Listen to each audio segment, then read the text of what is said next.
Hello everyone. In this video we're going to be taking a look at an article from CNN Politics written by Veronica Strakwarlorsi. That's one hell of a name. Now this was published on March 7th.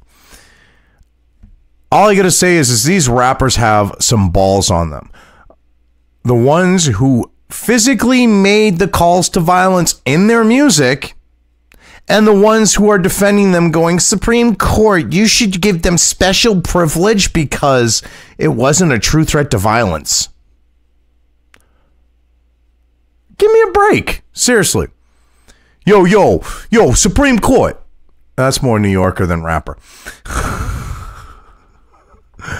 That's more Goomba New York than rapper. But, going, yo, Supreme Court, hook them up. It wasn't a real threat. No. Not a true threat to violence. Bullshit. You look at the lyrics, they were literally calling for these cops to have something happen to them. Now, because they got fucked for it, because they made a call to action, they want special treatment because they're celebrities and they're rappers and they're black. And that's just part of the culture. It wasn't a real call to violence. It wasn't a real threat. No. Several famous rappers are urging the U.S. Supreme Court to take up a case involving a Pittsburgh rapper and whether his song lyrics are protected under the First Amendment. Well, with what he said, they shouldn't be. And I'm a free speech absolutist. This wasn't free speech. It was a call to action. These guys got pulled over, got pissed, and figured, we'll call them out in our music. We'll make a threat towards them. We'll make a call to violence. And they got picked up for it. Now they want to play it like, we didn't do nothing. They should have the book thrown at them. In a legal brief filed Wednesday, rappers Killer Mike, Chance the Rapper, Meek Mill, Yo Gotti, Fat Joe, and 21 Savage were among a group of artists and scholars who say Jamal Knox's rap song, Fuck the Police, is a political statement that no reasonable person familiar with rap music would have interpreted as a true threat to violence. Bullshit! Bullshit, bullshit, bullshit, bullshit, bullshit, bullshit, bullshit. A person unfamiliar with what today is the nation's most dominant musical genre, or one who hears music through the auditory lens of older genres such as jazz, country, or symphony, may mistakenly interpret a rap song as a true threat of violence and may falsely conclude a rapper intended to convey a true threat of violence when he did not, they wrote. Oh, really? So that wasn't what was going on with the whole West Coast, East Coast thing that led to Tupac and Biggie both getting shot? Because that's what they were literally doing in their music. Now you're going to try to say, and that's been a history of rap. That's not what they were doing. Wow. And then to play this, older people who just might not know, who listen to older genres. I'm surprised they didn't throw a rock in there, heavy metal and stuff like that. God. Knox performs under the rap name Mayhem Mel, and together with Rashee Beasley, who goes by Soulja Bees, formed the rap group Ghetto Superstar Committee. The two were arrested in 2012 during a routine traffic stop on gun and drug charges. Yeah. So they're pissed that they got popped for those things. And then they make this rap song. Say some shit in it that they shouldn't have, and now they want special treatment. After their arrest, they wrote and recorded a song titled Fuck the Police, seen as an homage to NWA 1988 rap song Fuck the Police. Knox and Beasley's song, posted on Facebook and YouTube, included the names of the two Pittsburgh officers who arrested them with lyrics like, I'ma jam this rusty knife all in his guts and chop his feet. And while your shift is over at 3, I'm going to fuck up where you sleep. When you are literally putting the names of these officers in the video and stuff like that, that sounds like a threat to me. Being made under the cover of a rap song. The song ended, let's kill these cops because they don't do us no good. When you name the cops in your music so that your fans know who they are and you say, hey, let's kill them at the end of the song, that's a call to action. It really is that simple. I'm no fan of police. I understand they're a necessary evil, but I'm no fan. I'm smarter than JoJo the Idiot Circus Boy, and he could friggin' see what they were doing and call it for what it was. The officers testified that the lyrics made them nervous and concerned for their safety, with one saying it led to him leaving the police force. So, he leaves his profession for fear of his life because of them, and they want special treatment from the Supreme Court.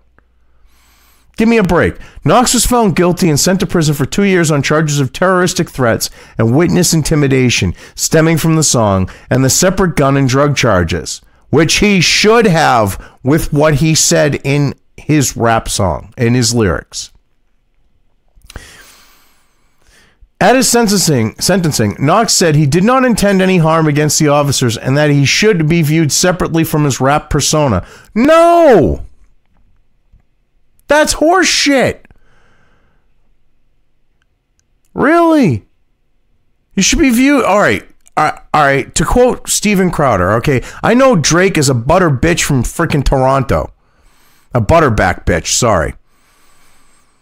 If I'm going to quote Crowder, I should get it right. He's a butterback bitch from Toronto. People look at him and go, yeah, he isn't from Memphis. They know it. You've been living the ghetto gangsta lifestyle. You physically make a threat and you want to go, oh, that wasn't me. That was my persona. Are you kidding me? You're one and the same. Personal responsibility. And it's bullshit that you trying to say that you didn't intend harm to this officer. Or to the officers, plural. You are literally calling for them to be killed. You gave their names out. I'm surprised you didn't even include their badge numbers, you shitbag. Oh my God. Knox appealed his conviction with the Pennsylvania State Supreme Court, which upheld the ruling last year. Yes, rightfully so. The rap song here is of a different nature and quality, the court's Chief Justice wrote in a majority opinion.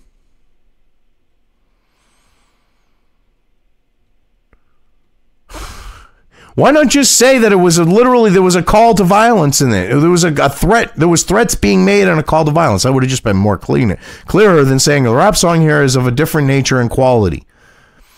They do not include political, social, or academic commentary, nor are they facially satirical or ironic. Rather, they primarily portray violence towards the police, the opinion read. This was the wrong ruling on that note. This is another reason why I'm covering this. It would have just been simple to say, going by the Supreme Court. What they did was a call to action for saying that these cops got to be killed. And then they could have just wiped their hands like that and went, done. And there would be no appeal process. The Supreme Court would have went, yeah, fuck you. Shut the fuck up, dude. It was a call to action. Take your licks like a fucking man. Now get the hell away from us. We're not going to hear it. Go to jail. Do not pass go. Do not collect $200. You can use the fact that you went to jail to improve your persona. Give yourself some more street cred. Now shut up. That's what they would have done. The rappers in their brief filed Wednesday said that the opinion reveals a court deeply unaware of popular music generally and rap music specifically. Why don't we just look at the fact that you made a call to violence, that you physically intimidated a cop off the police force? Let's just look at that. The hell with rap, the hell with everything else. Let's just look at what you said. The song, they said, represented the perspective of two invented characters in the style of rap music, which is infamous for its exaggerated, sometimes violent rhetoric, and which uses language in a variety of complex ways. They're hoping to skate. They physically threaten the cops. They physically call for their fans to take up violence towards these cops. And they think they're going to skate with this shit. I hope the Supreme Court looks at this for what it is and calls it for what it is and says, no, you're going to jail. You know, ignores the other stuff and says, no, see right here, you made a call to violence right here. You know, with that fact of saying that they should be, they should basically be killed. You physically intimidated them. You're lucky you only got 2 years. That would have been the right thing to do. Or that would be the right thing to do. The song, they said, represented the perspective, I love that, of two invented characters. What is this, fucking La La Land? No. Those characters are you. It is not intended to be taken literally. Something that a responsible listener with even a casual knowledge of rap would understand, they wrote. Also providing a primer to the justices on hip-hop and rap music. Yeah, but let's just ignore, like I said, the whole idea of the West Coast, East Coast beef and Biggie and Tupac and how there was the calling out in their music and it escalated and, oh yeah, it's just La La Land. Sure.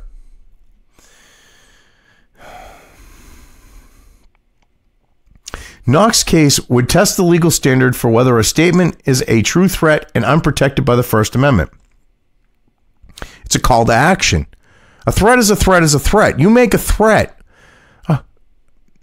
This is now going to make it. If this gets through the Supreme Court, you can now threaten someone to go, oh, I wasn't serious, and be able to get off if this actually flies. Oh my God. The question is, as it is presented by Knox's lawyer, is whether a government must show that a reasonable person would regard someone's statement as a sincere threat of violence, or whether it is enough to show only that the speaker's subjective intent was to threaten. Jesus Christ. It was a call to action. Let's ignore that fact. They keep ignoring that fact. There was a call to action there. A call to action is not protected. All they needed to do was focus on that call to action. These guys would be rotting in prison and they would have got their just desserts because you don't threaten cops. Would have been over with. The Pennsylvania court was divided over the standard for what determines a statement to be true threat.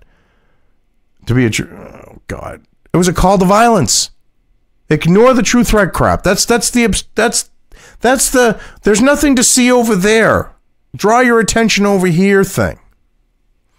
A majority of courts have held that the standard is objective and requires a showing that a reasonable person will regard the statement as a sincere threat of violence, Knox's lawyers wrote in their petition urging the justices to take the case.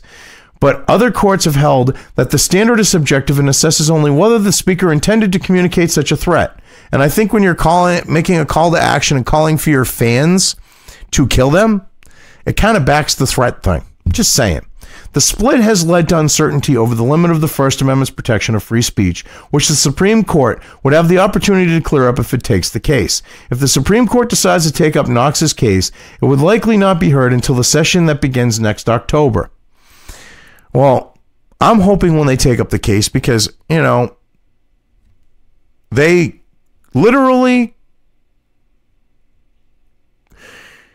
through their quote-unquote personas, they're the ones that they're trying to separate themselves. They want to basically be like, well, you know what? It wasn't me. It was my persona that made the threats. It wasn't me. It was my persona that made the call to action. Focus on the call to action. That's what I hope the Supreme Court focuses on in this case. And say, look, you made a call to action. Shut the fuck up. Get the fuck out of here. Go serve your time. See ya. I'm a free speech absolutist, as I said. But it was clear, at least in my eyes, it's clear that they made this song to intimidate those officers. They didn't need to put their names in. If it wasn't about intimidating them, if it wasn't about making a call to action to see violence taken against them, then the cops' names wouldn't have been in their rap song. That is the deciding factor for me on the note of whether or not there was a call to violence, whether or not they were making threats, whether or not they were trying to intimidate these officers. Because If it was just about, their personas and venting shit about the situation with the cops, they didn't have to name the cops. They didn't have to make threats against the cops after doing so. They didn't have to make calls to action against those cops.